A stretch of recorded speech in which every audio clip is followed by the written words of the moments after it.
Hey hey hey, balik lagi kita nonton layar tancap cep cep. Sekali lagi cep biar mantap.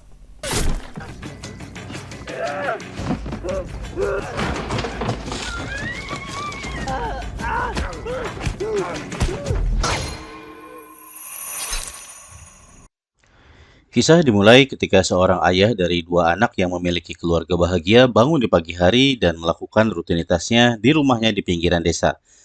Namanya adalah Liu Jinxi. Si berdoa dulu sebelum melakukan hal yang lainnya, lalu mempersiapkan alat kerjanya. Sementara istrinya Ayu mencuci baju, anak-anaknya main-main lari-larian. Lalu Ayu mempersiapkan sarapan untuk keluarganya, lalu mereka pun menyantap sarapan bersama. Si membicarakan temannya yang baru melahirkan. Lalu Fang Zheng, si anak pertama, bertanya pada mamanya, kapan mama punya anak lagi? Yang dibantah oleh adiknya, Xiao Tian, karena takut ada saingan. Haha, keluarga yang bahagia. Lalu si pun berangkat bekerja ke kota dengan berjalan kaki menuruni lembah dan mendaki bukit. Dia bekerja di pabrik kertas di sebuah desa. Desa itu menjadi makmur sejak pabrik kertas itu dibangun, menyerap tenaga kerja dan meningkatkan perekonomian penduduk desa. Tidak lama kemudian, datanglah dua orang pendekar pendatang dengan senjata besarnya ke desa itu. Mereka diikuti oleh anak-anak, kayak orang gila aja ya, diikutin anak-anak. Lalu mereka beristirahat di sebuah warkop. Pelayan warkop menawarkan limun original buatan warkop itu yang bernama Seribu Mekar. Karena agak memaksa, kedua pendekar itu pun mengiyakan tawaran si pelayan warkop. 8 mangkok kata mereka, set dah. Mereka lantas bertanya kepada pelayan, apakah di desa itu ada toko kelontong? Mungkin mereka sedang berpetualang mencari minyak goreng yang termurah di seantero negeri. Si pelayan warkop nanya, apakah mereka sedang mencari kertas?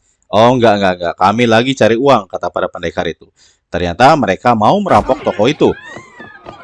Tempat itu juga adalah pabrik kertas tadi, tempat si bekerja.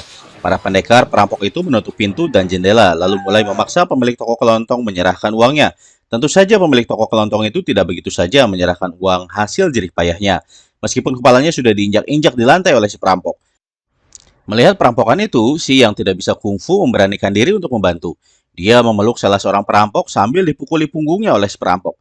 Meski demikian, si tidak melepaskan pelukannya. Lalu perampok lainnya mulai mengangkat goloknya dan menebas si. Tapi nggak kena-kena karena si terus bergerak-gerak mendorong si perampok ke sana kemari tak beraturan. Malah daun kuping temannya yang tanpa sengaja tertebas oleh golok. Wadaw, ditendanglah si pendekar golok oleh temannya. Sakit nyemot katanya. Lalu dia menyerang si dengan goloknya tapi malah tertusuk sendiri. Pertarungan pun lanjut ke sungai di belakang karena si mendorong si perampok keluar. Sambil kacipuk-kacipuk mereka terus bertarung. Si terus dipukuli dan terlihat menangkis-nangkis sebisanya sampai si perampok tewas tenggelam. Entah gimana caranya.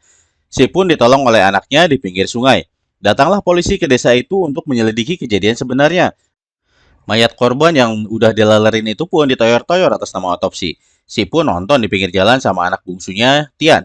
Detektif bernama Su Baiju mengotopsi mayat-mayat perampok itu.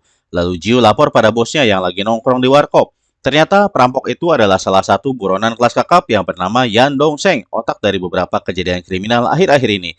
Dia sempat ditangkap dan diadili, tapi 3 hari kemudian berhasil melarikan diri. Wah, selesai dong satu kasus besar di wilayah yurisdiksi gua, kata kepala polisi. Kepala polisi lantas memberikan selamat kepada Si karena berhasil menangkap bahkan tanpa sengaja membunuh buronan kelas kakap itu. Maka Liu Jinxi jadi pahlawan desa. Masyarakat desa nyanyi-nyanyi ngasih selamat dan mengeluh-ngeluhkan Si. Tapi Jiu tidak percaya begitu saja. Bagaimana bisa seorang pembuat kertas tak bersenjata sanggup membunuh seseorang, bahkan 2 orang pembunuh terlatih? Dia lantas melakukan penyelidikan lebih lanjut, menghampiri TKP dan meneliti semua hal sedetail-detailnya untuk menemukan petunjuk. Di TKP, dia menemukan toples berisi cairan dan sebuah gigi. Lalu Jiu ke belakang TKP di mana sungai mengalir dan nyemplung. Jiu pun mencicipi air sungai itu. Lalu Jiu mengumpulkan informasi dari penduduk desa, dimulai dari pemilik warkop tadi. Jiu mengetahui bahwa sebenarnya Si bukan orang asli desa itu. Dia menikahi Ayu, salah seorang penduduk desa, baru pindah ke desa itu. Nama keluarga asli Si adalah Gong, keluarga pemotong hewan. Desa asalnya adalah Lianzhou. Ayu sudah beranak satu bernama Fang Zheng ketika ditinggalkan oleh suami pertamanya sebelum bertemu dengan Si. Setelah menikah, Si dan Ayu memiliki anak bernama Xiao Tian. Jiu lantas teringat ada sebuah pembantaian keluarga di rumah potong hewan beberapa waktu yang lalu dan dia belum bisa memecahkan kasus tersebut hingga saat ini. Mata para korbannya memerah sama dengan mata Yan Dongsheng menandakan adanya kerusakan otak. Hanya 3 buronan pembunuh yang bisa melukai dengan sekali pukul sehingga otak korbannya rusak. Fang Rishou, mantan pahlawan yang dihukum karena kekerasan yang dilakukannya, Karena kalah berjudi, dia malah membakar dan membunuh semua orang di tempat kejadian itu, lalu menghilang. Yang kedua adalah Zhao Yiguang alias kolektor mata. Dia pernah menyerang konvoi Taifen, mata korban dicungkil dan lidah dipotong. 3 hari kemudian, para korban baru tewas. Yang terakhir adalah Bu Yuan, seorang ahli pedang psikopat. Dia memotong nadi korban lantas mengisap darahnya. Dia bahkan melempar kepala korbannya ke dalam panci sup. Jiu ternyata mengidap penyakit juga, sehingga dia mengobati dirinya sendiri dengan tusuk jarum. Ada sarafnya yang rusak sehingga menyebabkan dirinya terlalu empatik yang membuatnya hampir kehilangan nyawa. Lebih mengedepankan kemanusiaan di atas hukum, sehingga dia pernah mau diracun dulu kala. Untung saja selamat. Tapi sejak saat itu selalu ada sosok dirinya yang tiba-tiba muncul dan ngajak ngobrol. Jadi kayak bipolar gitu, tapi bisa saling ngobrol. Esok harinya, Jiu mengunjungi rumahnya Si untuk mengobrol sama Ayu. Karena lagi batuk-batuk, Ayu juga membuatkan ramuan anti batuk untuk Jiu. Ayu bercerita pertemuannya yang pertama dengan Si. Saat dia lagi nyuci di sungai, Si mau ikutan nyuci juga sampai nyemplung ke sungai. Si bertengkar dengan keluarganya sehingga dia kabur dari rumah dan sampailah ke desanya Ayu. Ayu ternyata adalah janda yang ditinggalkan oleh suami pertamanya yang pergi tanpa kabar. Oleh sebab itu, Ayu tidak pernah bertanya lebih lanjut tentang masa lalunya Si karena Ayu takut ditinggalkan lagi. Kemudian Jiu mendatangi Si di tempat kerjanya dan mengajukan beberapa pertanyaan soal kematian para perampok itu. Jiu mencurigai Si adalah seorang ahli kungfu yang sedang menyamar. Dari keterangan bosnya Si dan istrinya, Jiu mulai mereka-reka kejadian perkelahian di situ beberapa waktu yang lalu. Dia seakan-akan sedang memutarbalikkan peristiwa perkelahian dan perampokan itu sambil mengamati dari berbagai sisi. Istri si bos begitu semangat menceritakan kembali kejadian itu. Dia bilang mereka bertarung sambil berlari-lari ke sana kemari di dalam toko dan melompat ke sana kemari. Dalam bayangannya Jiu, Si adalah seorang ahli kungfu yang saking tinggi ilmunya, dia bisa membuat lawannya malah menyakiti bahkan membunuh dirinya sendiri. Gigi yang ditemukan di toples kemarin pun adalah gigi si perampok yang tanggal karena bogem mentahnya sendiri melesat kencang sehingga bisa menembus toples dan masuk ke situ. Kemudian si perampok dengan golok pun ditotok aliran darahnya oleh Si sampai mampet dan menyebabkan gagal jantung. Perampok satunya pun sengaja didorong ke dalam air oleh Si. Lalu Si mengeluarkan jurus pamungkasnya ke satu titik di pelipis lawan yang bisa membuat kematian seketika bagi lawannya itu. Di lain tempat, para sesepuh desa telah memutuskan untuk menanggung biaya pendidikan anaknya Si sampai pendidikan tinggi sebagai penghargaan atas kepahlawanan Si. Dan setelah ritual kedewasaan Zeng nanti, dia akan menerima baju baru. Jadi di desa itu akan ada ritual ketika seorang anak laki-laki mencapai usia tertentu seperti mengesahkan bahwa anak laki-laki itu sudah menjadi laki-laki dewasa yang memiliki tanggung jawab. Para sesepuh itu juga percaya kalau di rumah Si dikelilingi oleh air giok yang membawa keberuntungan. Saat Si bersama kawan-kawannya sedang menebang bambu untuk bahan kertas di pabrik tempat dia bekerja, Jiu mengamati gerak-geriknya.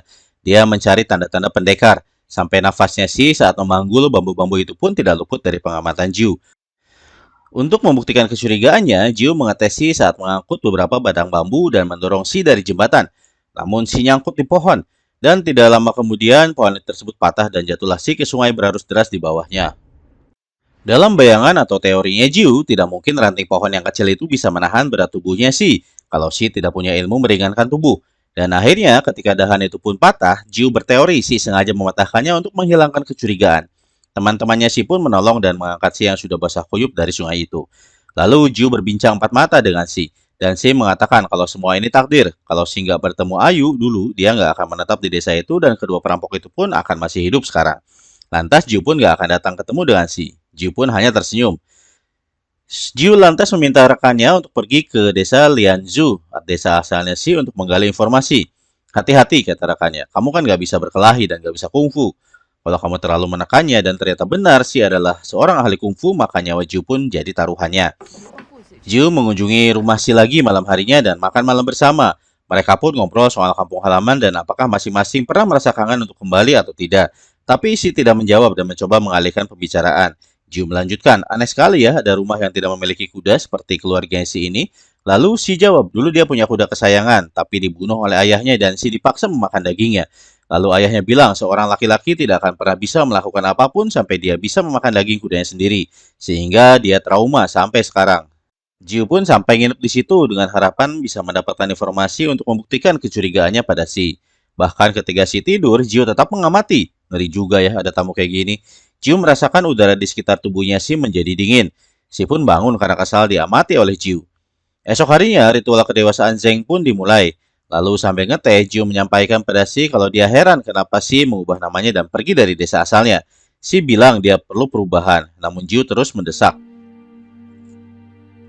Akhirnya Si kesal dan mengakui kalau dia adalah buronan pembunuh. Keluarga pemotong hewan yang dia dan ayahnya bunuh memiliki hutang pada keluarganya namun tidak mau membayar. Si dipenjara selama 10 tahun di desa Lianzhou, lantas mendapatkan amnesti dan bebas. Si telah membayar kesalahannya, dia minta Jiu tidak mengganggunya lagi. Jiu melihat Si dikelilingi oleh daya Qi yang kuat sekali sampai-sampai lalat pun tidak sanggup hinggap di tubuhnya Si. Untuk membuktikan kalau Si adalah seorang master kungfu, Jiu membacoknya dengan sebuah parang ketika Si sedang jalan-jalan di pasar bersama keluarganya. Dan ternyata Si terluka. Di kos-kosannya, Jiu marah sama rekan bipolarnya itu ya, rekan gaibnya yang merupakan kembarannya itu. Ternyata dialah yang menyuruh Jiu untuk membacok Si karena dia yakin bahwa Si adalah seorang pendekar berilmu tinggi. Lantas Jiu dimusuhi oleh seluruh penduduk desa.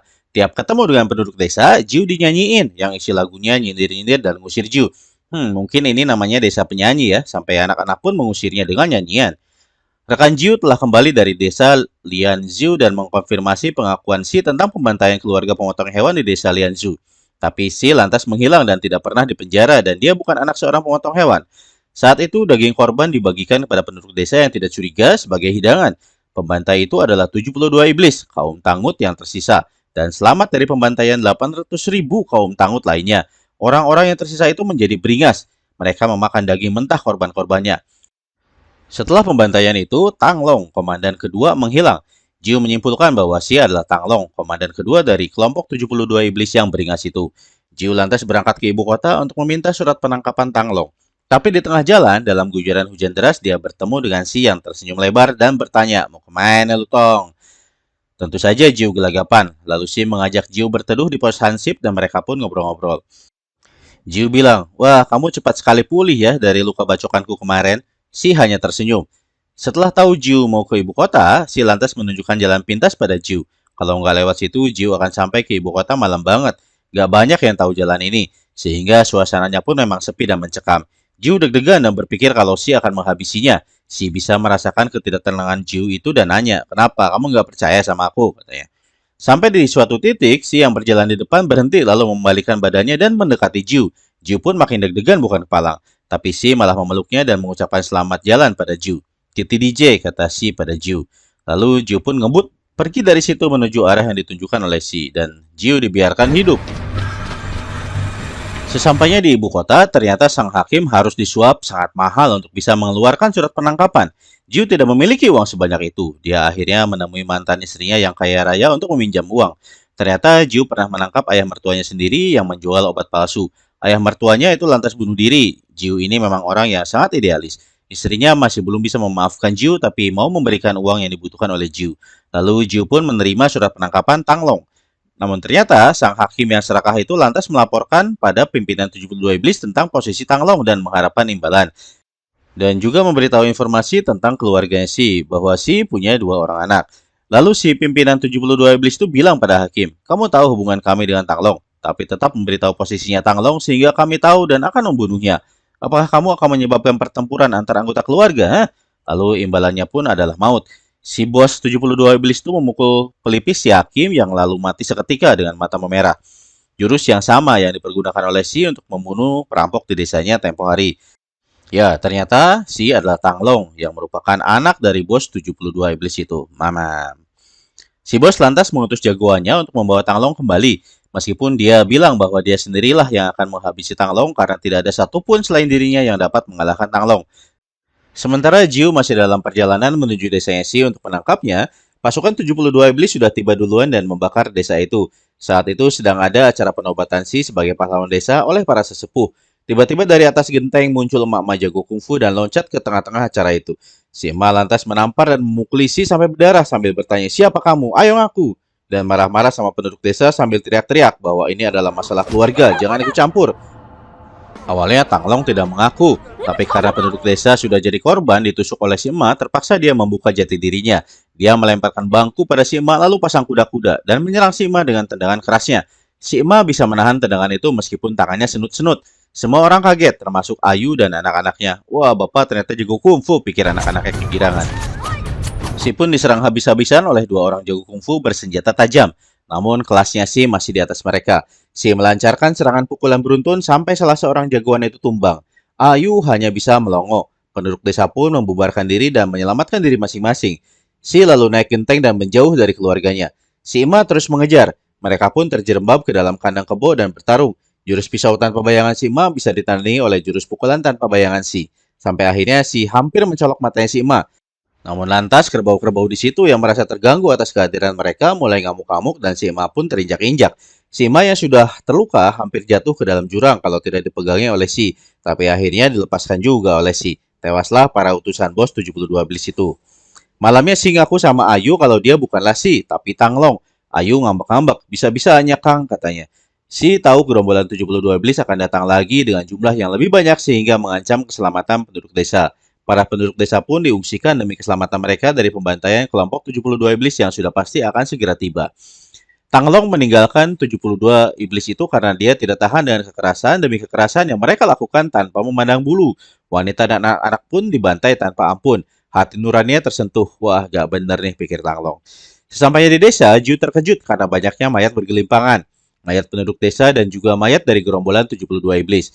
Setelah tahu bahwa gerombolan 72 iblis sudah mencapai desa itu, kepala polisinya malah bilang, "Dah, cabut lagi aja yuk. Kita biarkan dulu mereka saling membunuh. Setelah selesai, baru kita balik lagi." Polisi apa polisi itu? Tanglong mendekati Jiu dan berkata, "Katanya kamu nggak akan balik lagi. Kenapa ada di sini?" Ya, waktu ditunjukkan jalan pintas ke ibu kota oleh si waktu itu, Jiu berjanji tidak akan kembali lagi, sehingga akhirnya dibiarkan hidup oleh si. Lalu si kepala polisi kabur karena takut sama gerombolan 72 iblis itu. Tanglong menceritakan kejadian sebenarnya pada Jiu. Dan Jiu pun mau membantu Tanglong untuk berpura-pura mati dengan metode tusuk jarum agar terhindar dari kelompok 72 iblis. Kematian semu yang disebut degenerasi ini merupakan tahap setelah koma, sebelum kematian sesungguhnya dan hanya bisa bertahan maksimal 15 menit. Datanglah gerombolan 72 iblis itu dan menghadang Jiu yang tengah mengangkat mayatnya si Tanglong ini ya, pura-pura mati sih buat diadilin. Pimpinan gerombolan itu pun mendekati Tanglong dan memastikan bahwa Tanglong sudah mati. Dan benar, ternyata Tanglong sudah mati. Lalu mereka pun melakukan upacara kematian dengan cara 72 iblis. Di pengungsian, ayahnya Tanglong datang dan mencari anaknya Tanglong. Awalnya tidak ada yang mau buka mulut, tapi mungkin firasat kakek ya, anaknya Tanglong ketahuan juga. Sementara itu, upacara kematian 72 iblis itu terlalu lama. Mereka teriak-teriak histeris sambil memutari mayat Tanglong naik kuda. Sehingga mau tidak mau Tanglong harus dibangunkan lagi, kalau enggak dia akan mati betulan. Tanglong pun duduk. Pemimpin gerombolan itu senang karena anggotanya tidak jadi mati. Tapi Tanglong tidak mau kembali pada kelompok itu. Dia pun memotong salah satu tangannya yang dia pergunakan untuk membantai korban dahulu kala dan mengembalikannya pada 72 iblis. "Kamu lebih memilih penduduk desa dibandingkan keluargamu sendiri, hah?" kata si pemimpin gerombolan. Terus mengatakan kalau ayahnya sudah menunggu di rumah. Tanglong kaget bukan kepala dan, "Coba lu bilang dari tadi sebelum gua potong tangan ini," pikirnya. Sampainya di rumah, ayahnya sedang makan bersama sambil menggendong Tian, si anak bungsu, dan ngobrol-ngobrol dikit. Lalu malah menyiksanya. Si ayah pun bercerita kalau dulu Tanglong sangat dekat dengannya, tapi itu masa lalu. Tanglong pun menyerang ayahnya dengan golok dan satu tangannya. Tapi si ayah yang punya ilmu kebal itu tidak terkalahkan. Jiu yang mengendap-endap di bawah rumah Tanglong mencoba membantu dengan menusukkan jarum pada kaki si ayah, lalu kepala ayahnya itu, berharap bisa melemahkannya. Tapi tetap saja, meski beberapa saraf sudah putus, dia bukan tandingan Tanglong. Tanglong ditotok di bagian pangkal lengannya yang putus lalu terlempar keluar dan terkena guyuran hujan deras. Lantas ditendang-tendang dan dijadikan bulan-bulanan oleh si ayah. Saat akan menghabisi anaknya, takdir berkata lain. Si ayah tersambar petir dan gosong sampai tewas. Jiu yang tergeletak tak berdaya melihat teman gaibnya bersiap meninggalkannya. Tanglong yang berhasil selamat melanjutkan hidupnya dengan satu tangan dan dengan keluarganya. Pesan moral dari film ini adalah kita tidak bisa lari dari masalah, karena masalah itu akan mengikuti kita kemanapun kita pergi. Oleh sebab itu, hadapilah masalah, selesaikan, jangan lari darinya. Ada pesan moral lain? Komen ya coy.